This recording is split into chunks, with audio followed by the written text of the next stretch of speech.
What if some of the greatest people in your life are just one introduction away? So much of our world is full of negative talk and criticism, but we can be the kind of people who see and call out really great things in one another and make connections to people who can support one another. This is what we're exploring today from the book of Philippians, another place we're finding unexpected joy, the joy of introducing and connecting others. We're going to look at it here in just a moment, so I want to encourage you to follow along with the outline, maybe invite a friend to watch along with you. Here we go with Philippians 2.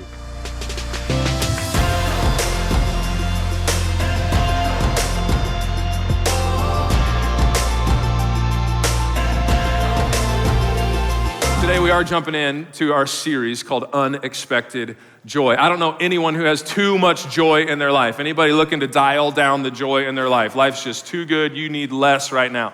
I don't know anybody like that.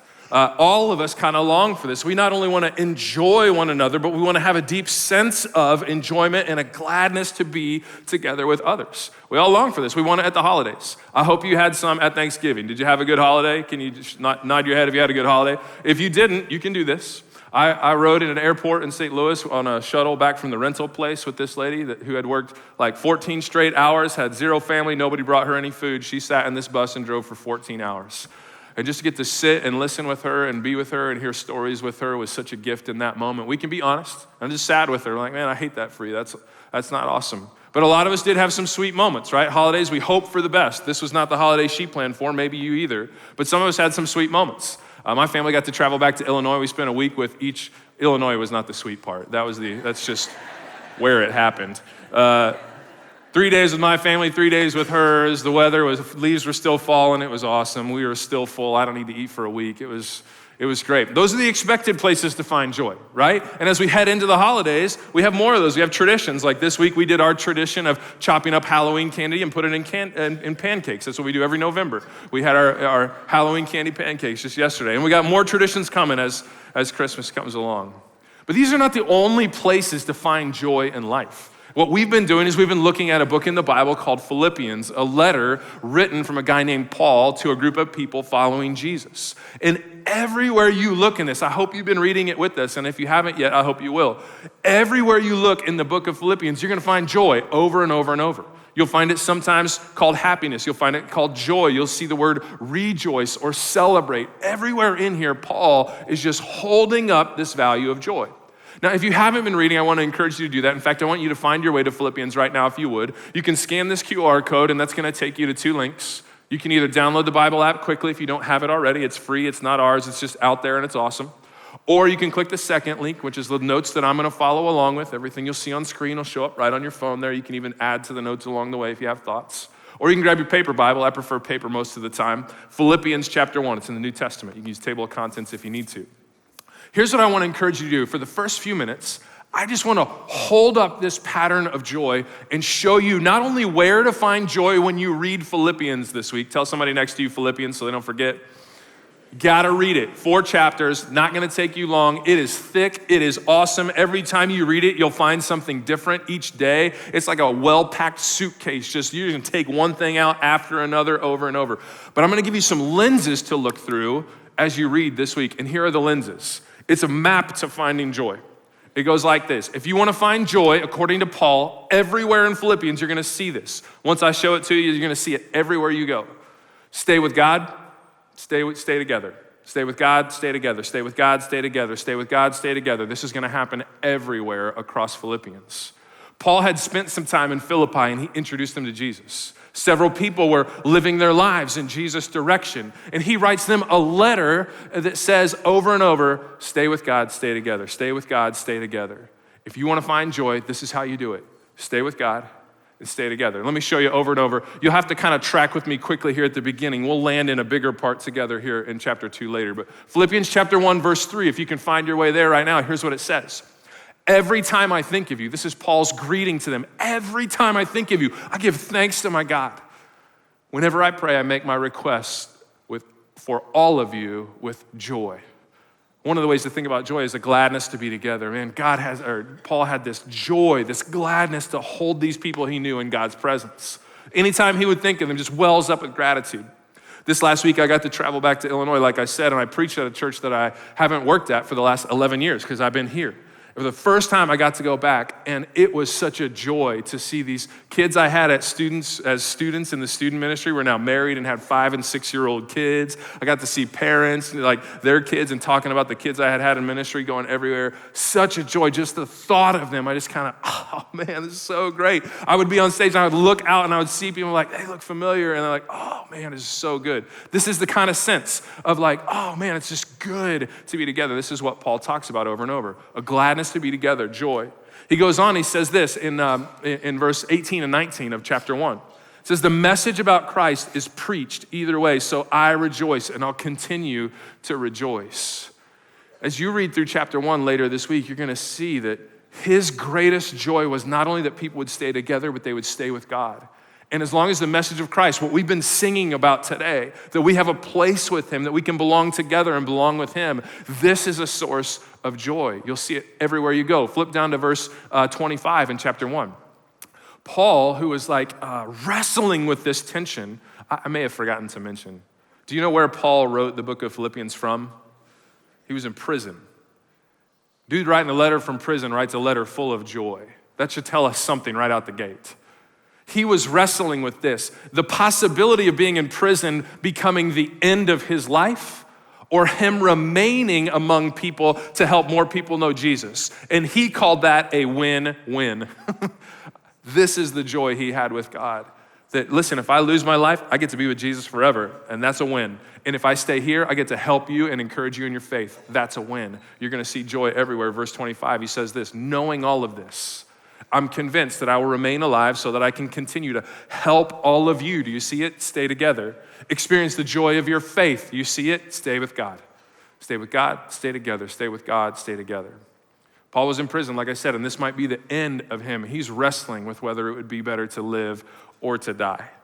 The Philippians were trying to live out their faith in a culture that did not hold it up or reward it well together. It was a challenging place to follow Jesus, and so Paul would say this, we are in this struggle of following Jesus, stay with God, together, stay together, stay with God, stay together. Are you seeing it yet? I'm just trying to model what you can do as you read through Philippians 1 through 4 this week. All of this is in the context of real challenge for Paul and his friends. Which, in case you missed it, this is great news. You know why? Because your circumstances, as you try to experience joy in life, your circumstances are not the determining factor in whether you experience joy. All of us want to rearrange everything around us. When the money is right, when the job is right, when the relationship is right, when the situation is right, when the weather is right, when the Raiders are winning, whatever it might be that you need around you to be at peace and have joy. No. None of that has anything to do with whether you experience joy. It may be about whether you enjoy things, but the joy that's within us doesn't reside there. Paul says over and over, here's how you find joy. Stay with God, stay together. You can stay with God and you can stay together when things are awful. You can stay with God and you can stay together when you don't have a diagnosis yet. You can stay with God and you can stay together when you're not sure where the next meal is coming from. You can stay with God and you can stay together in all kinds of circumstances. Joy is a possibility. Going on into chapter 2, you heard this from Vince last week. You're gonna see it again and again. I'm gonna point out just a few more times. When we think about joy like this, it frees us from thinking primarily of ourselves and arranging our circumstances the way that we want. And when we're free from that, we can actually give our focus, our attention, our energy to others. Vince made a compelling argument last week. If you weren't here, I hope you'll go back and listen to it online. That happiness, like all of research is just affirming what the Bible's been saying forever, that happiness is not found in arranging things well for us. Happiness or joy is actually found in organizing and arranging good for others, offering the best of ourselves to see others thrive. This is what Paul says in Philippians 2. He says, then make me truly happy. The word there is joy. By agreeing wholeheartedly with one another, loving one another, and working together with one mind and purpose. Do you see it? Stay with God, stay together. Stay with God, stay together. He goes on and he says this, hold firmly to the word of life. In other words, stay with God. Hold firmly to the word of life. Stay with God. And then on the day of Christ's return, Paul says, I'll be proud that I didn't run the race in vain or that my work was not useless. He goes on and says, I will rejoice. This is joy. He says, I'm going to take joy in this. even if I lose my life, pouring it out like a liquid offering to God, just like your faithful service is an offering to God. I want all of you to share that joy, Paul says. Yes, you should rejoice, and I will share that joy. Paul says, I'll rejoice, you share my joy. You rejoice, I'll share your joy. There was a mutuality, a staying together because God was having his way in the lives of people around him. I hope you'll take time and read all through Philippians. Stay with God, stay together, watch it. You'll see it everywhere. Today, as we land in a simple practice of finding joy in an unexpected place, I just want to say this so clearly. Joy is a shared experience. Joy is only experienced in sharing it with someone else. Now, even if you're not a follower of Jesus, you can find joy. Joy is a gladness to be together. And so if you can find joy with others, you're gonna find a certain kind of joy. A gladness to be together. You'll find something like that. If you wanna ratchet that up and experience a whole different kind of joy, stay with God. God has more joy in mind for you than you could ever experience without him. If you spent your life looking for good without God, you've settled for diet joy, second-class joy, junior varsity joy. God designed you, wired you, created you for you to enjoy him forever. And when you put both of those things together, when you stay with God and stay with people, you get the best of both. And it's not twice as much. It's like when you have 3 kids. It's not like you move to zone defense. It feels like 40 people are in the house. It's not just 3 things. It's not joy just with people and with God. When you put both of those together, there's an X factor. Like, oh, this is good. You'll see it all over when you read Philippians this week. Today, I want to invite you not just to hear about a place to find unexpected joy, we're actually going to experience it. So all of you who are introverts, or all of you who just need to like pound the cup of coffee in front of you as best you can to try to muster up some energy, I want you to do that right now, okay? Hopefully it's cooled down enough. There is a place to find an unexpected joy, and we're going to see it right out of Philippians chapter 2. We're gonna look at a part of this chapter that I bet if you were reading through, you would just skip over this. It's just Paul talking about his buddies. But here's the beauty of the scripture, is that in almost every single corner of the scripture, we can find a sin to confess, a promise to hold on to, an example to follow, or a command to obey. In this passage, what we're gonna see is an example worth following, and it is one of the pathways to joy. It is one of the ways to stay with God and stay together, and I bet you haven't thought about it. Around here, we call it positive gossip. Today, we're gonna find the joy of positive gossip. You're all like, listen, if gossip is anything, it is not positive. It might be fun, it might be juicy, it might be entertaining, it might be divisive, it might be rude, it might be destructive, but the last thing gossip might be is positive, unless we flip it on its head. I thought about asking you to raise your hand if you're a gossip, but I bet you'd just tell the person next to you about someone else who is, so we won't waste our time. All of us know the experience of gossip. Can I get a head nod? You have experienced gossip one way or another. It can be really entertaining for a few minutes, especially when people aren't around or you don't know them, right? It's what most of news really is. It's building mythic characters out of real people called celebrities and then tearing them down the moment that they mess up. Right? And at its worst, it starts to get personal. It's about people you actually interact with, right? And we start to define people by some of the worst or most dramatic moments of their life, as if any one moment in any of our lives could actually define who we are. It's so destructive along the way. A gossip is just a person who habitually, like over and over, reveals personal or sensational facts about others. I forget who it is, I just drew a blank, but she once said, she was a president's spouse, I gotta think about who it was, Eleanor Roosevelt, I think, who said, large-minded people speak about ideas, and average-minded people speak about events. Small-minded people talk about other people. I just love that. Right? We've experienced this, and here's what we all know, and we teach our kids this, that if someone is gossiping about someone else to your face, do you know what else they're doing? They're gossiping about you behind your back. That's just how it is, right? This kind of thing is so destructive, divisive. It's why over and over in the scripture it's condemned, not because there's some list of to-dos and list of to-don'ts. It's because it wrecks stuff. It ruins trust. It breaks relationship. It diminishes people. It holds them up as some kind of entertainment, as if they don't have intrinsic value as a human being created in the image of God. Instead, what we see in Philippians 2 is the opposite of that. What we're going to practice today is positive gossip. It's this: speaking well of the character of people you actually know in order to build connection. If gossip is speaking about the events of someone's life who we barely know in order to tear them down or build yourself up, positive gossip is speaking well of the character of someone you know in order to build connection among people.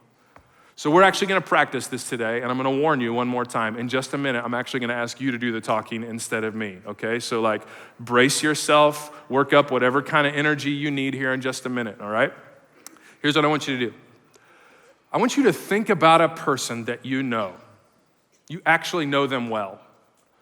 Ideally, they might even be in the room. They might be in this town. They might be in this church, as close to you as possible, because here's what I'm going to invite you to do. I'm going to invite you to turn to someone else in just a minute and say, you've got to meet my friend so-and-so. You've got to meet my friend Mary. Let me tell you why. And you're just going to brag about your friend to someone around you here in just a minute. Now, that could be cool if you brag about somebody who's far away. I could tell you about lots of people I just visited in Illinois. But ideally, it would be awesome if one day I could actually introduce you to this awesome person. In fact, the best person you could think of is someone who's around you, who's in this place or would be regularly, or is at your place of work or places that you normally visit, that you could actually introduce someone to along the way. And what I'm going to give you is about 30 seconds to tell someone around you about your friend behind their back, okay? Everybody cool? We're going to gossip, but we're going to gossip really well. We're going to build them up. In fact, later you should text whoever you talk about and say, hey, I was just talking about you behind your back, and see how they respond. Okay, so here's how we're going to do it. I want to ask everybody to stand up. Even if you're I see some of you mean mugging me right now. I see you. I'm not sorry. Go ahead and stand up. Everybody stand up. It's good to stand up and get the blood flow in the middle of this thing anyway. Here's what's going to happen. I'm going to count to 3, and I want to encourage you. First of all, if you're someone who does not want to talk to other people by yourself, I just want you to hold on for dear life to some kind of battle buddy next to you who will go with you. You can hold on to somebody for safety. You can have a safety blanket, all right? Grab onto them and take them with you. But in a minute, I would love for you to turn to someone you don't know and say, I just want to tell you about my friend so-and-so. You're only going to have 30 or 40 seconds to do it. It can't be that much pain, right? Have you ever seen the movie We Bought a Zoo? I love it. 20 seconds of insane bravery. Some of you are terrified right now, but all it takes is 20 seconds of insane bravery and something awesome might happen. Okay, so hold on to somebody, and in a minute, you're gonna find someone you don't know, and they're gonna tell you about their friend, and you're gonna tell them about yours. Now, some of you're already sitting, but I'm just gonna give you be brave, please, just be brave. If you're watching online, I'm gonna talk to you here in just a minute. But all of you who are in the room, listen, I just wanna acknowledge, sometimes this kind of thing is your literal worst nightmare, and it's already causing anxiety that is unhelpful in you. Or, today's just not your day. Today's just an awful day for a million reasons. And so I just wanna give you an out. When I count to 3, we're all gonna give you grace if you just sit down when I count to 3, okay? So some of you are gonna sit down and break the chair. That's how fast you're gonna sit down. Don't give in. If at all possible, there's something good for you in this. There's joy to be found in this, okay? It'll cost you something, but there's joy to be found, so be brave. Okay, so on the count of 3, you're either gonna find someone to brag about a friend to, or you're gonna sit down because you just need a minute. Everybody good? All right, 1, 2, 3, go. Hey, for all of you guys who are watching online, there's still a great way for you to jump into this. Maybe you jump into the chat and do just a little bit of talking about, hey, I just want to introduce my friend. Maybe just use first names instead of last names without their permission. But do just a few minutes of speaking well about someone behind their back. If you're in a room where there's several people, I encourage you to just mute me right now and do this in a room where you already are. Maybe even a sweet moment would be just to take some of the people and go in a circle and brag about the people you're actually sitting with right now. But don't miss out on this moment. There's something good for all of us in it.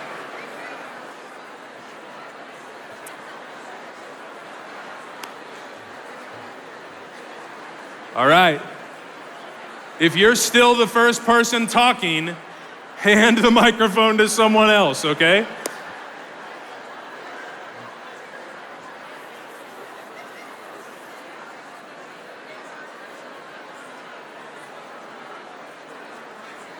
When you and your group are starting to finish up, you can go ahead and have a seat.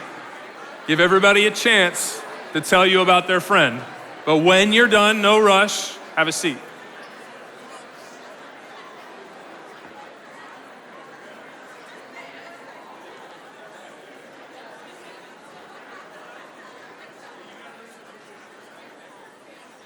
Some of you guys need to take this conversation outside. It'd be time well spent, that's fine. Okay, now we're in a rush. Everybody go ahead and sit down. I appreciate y'all being brave and taking a risk. It's too easy to sit in rows and never encounter people, and there are some pretty spectacular people in this room and amazing people worth meeting who also know really great people. Beyond the information you just received, here's what I wanna encourage you to think about. Pay attention to what happened in you while you were talking about your friend. Not just what you said. I know we're always self-conscious about what we say and how that's received, but what happened in you as you talked about this person, as you called them to mind, as you thought of all the reasons someone should be excited to meet your friend. I've got people that just at the thought of them, I'm like, oh, it just feels good to think about them. Or when their name shows up in my text thread, I'm just like, oh, I get to know people like this. And that kind of connection, that kind of thought, that kind of reflecting on the good of people in a society so bent on pointing at the negative, when news and feeds are all full of negative and criticism and spicy and all this other stuff, to actually dwell on and think about the good that exists and resides in others and how that has affected us does something in us. It makes us glad for the people that we know. Anybody experiencing that as you think about your friends? Yes. Listen, this practice cultivates joy in us. And then I just want you to think about for a minute, what happened in the room? What did you hear? What did you notice on the face of the person talking to you and what you got to experience in listening about their friend? It doesn't just produce joy in us, it produces joy between us. It creates a sense of hope and expectation about the good of others that are out there. When we're so busy driving down the 95 and people are waving at us with one finger, we wonder if anyone likes anyone else ever. Are there good people out there? There should be people who everywhere they go bear witness to the awesomeness of the people around them. This is the kind of people we want to be. This is the kind of person that Paul was. You'll see it here in just a moment. If you have your Bible, go to Philippians chapter 2. This is an easy passage to just skip over quickly, but don't. There's an example to follow. You've already experienced it on one level, but I just want to point at it really directly in Philippians chapter 2. Paul's writing this letter, and in the first century, the only way to get a letter from one place to another is to put it in the hand of a trusted person who would literally carry it, stay there, and represent the person who sent it. And so Paul talks about two of those people. One person he hopes to send, and one person he actually sends. I just want to show you quickly how he talks about his friends. In Philippians chapter 2, verse 19, it says, if the Lord Jesus is willing, I hope to send Timothy. This is the first of two guys. To you for a visit. Remember, Paul's not in Philippi. He's writing a letter to them. And he hopes to send Timothy to them. Because then he can cheer me up by telling me how you're getting along. I have no one else like Timothy who genuinely cares about your welfare. All the others care only for themselves and not for what matters to Jesus Christ. But you know Timothy has proved himself like a son with his father. He has served with me in preaching the good news. Do you hear it? Staying together and staying with God, staying together and staying with God. You hear a rich, joy-filled relationship between Paul and Timothy. A father-son kind of relationship, he says. I hope to send to him to you soon as I find out what is going on or what is going to happen to me here. And I have confidence from the Lord that I myself will come to see you soon as well. Do you hear him bragging on his friend? You can just imagine Paul writing this down. Timothy's probably nearby. They spent all kinds of time traveling about together. And he got to brag about his friend in front of his friend, which is its own kind of sweet gift. Imagine the joy of Paul just reminding them who Timothy is. He didn't want the church at Philippi to miss out on any of the good of Timothy. When he introduced or reintroduced his friend Timothy to them, he's like, don't miss it. If you have a few minutes this week, I encourage you to read 1st and 2nd Timothy, a couple short letters that were written to this guy named Timothy by Paul, this mentor writing to this young leader who he had shaped and lived well with. He writes some amazing pastoral, careful, thoughtful leadership lessons all the way across to help Timothy continue to grow and emerge. You'll see so much of their relationship unfold. You'll see staying with God and staying together everywhere in these two. What you'll also see is that Timothy sometimes could present himself as a little bit timid or shy because he was young and people often looked down on him. And Paul said, don't let that happen. And as he wrote this letter that we've just read in Philippians, he said he didn't want anyone, because of the way Timothy presented himself, to miss out on the good that God would bring them in Timothy. The joy of Paul making the connection between the Philippians and Timothy, who he hopes to send, and the joy they would experience when they encounter each other was so good, he didn't want anyone to miss it. He does it again with a guy named Epaphroditus. Say that 5 times fast. In verse 25, this is what he says. This is the person who would actually deliver the letter. Before I get there, you'll see it in reading. Here's what happened. The Philippian church knew Paul was in jail, and the only way to sustain yourself in that culture in jail was for people to support you. He was in prison, and so the Philippian church put together some resources and sent them to Paul, a care package of sorts. And again, the only way to deliver that is a person. Epaphroditus was that person. That guy stayed. Epaphroditus stayed for a time with Paul, and Paul was going to send him back. This is what he says here in verse 25. Meanwhile, I thought I should send Epaphroditus back to you. He's a true brother, a co-worker and a fellow soldier. You'll see almost the same triad if you read 1st and 2nd Timothy, an athlete, worker, and soldier. He was, as he was your messenger to help me in my time of need. I am sending him because he is longing to see you. He was very distressed that you heard he was ill, and he certainly was ill. In fact, he almost died. But God had mercy on him and also on me, so that I would not have one sorrow after another. Paul says, so I am all the more anxious to send him, Epaphroditus, back to you. For I know you will be glad, that word is joy, to see him, and that I will not be so worried. Welcome him with Christian love and with great, what does it say? Joy. And give him the honor that people like him deserve. For he risked his life for the work of Christ, and he was at the point of death while doing for me what you couldn't do from afar. Do you hear it? Stay with God, stay together. Stay with God, stay together. As he sent Epaphroditus back, rumor had gotten back to Philippi that Epaphroditus had not served well, or that he had overblown his illness, which would have brought great shame on him and would have made it really hard for Philippi and Epaphroditus to connect well together. And Paul says, no, let me set the record straight. He almost did die. He has served so well. It would have been great sorrow for me to lose him. In fact, I'm glad for you to receive him, but I'm sad to send him. Do you hear this gladness to be together, which was joy everywhere, even the joy on Paul's face as he gets to set the record straight on behalf of his friend Epaphroditus. All I'm saying over and over is there is joy to be found in speaking well of people and creating connections that didn't exist before. The good news about that is there's almost limitless connections to be made, which means there's an unlimited amount of joy to be found. As we hold on to God and hold on to one another, as we stay with God and stay together, as we push aside the nonsense of speaking negatively about others, as we press down gossip and refuse to participate, but instead make it a point, go to the effort to speak well of others, taking every opportunity to introduce other people with the kind of grandeur and honor that they actually deserve. Now, if you're like me, I'm kind of a truth teller and I want to tell the whole story, so sometimes I'm like, yeah, they're kind of a messed up person too. I say that all the time, right?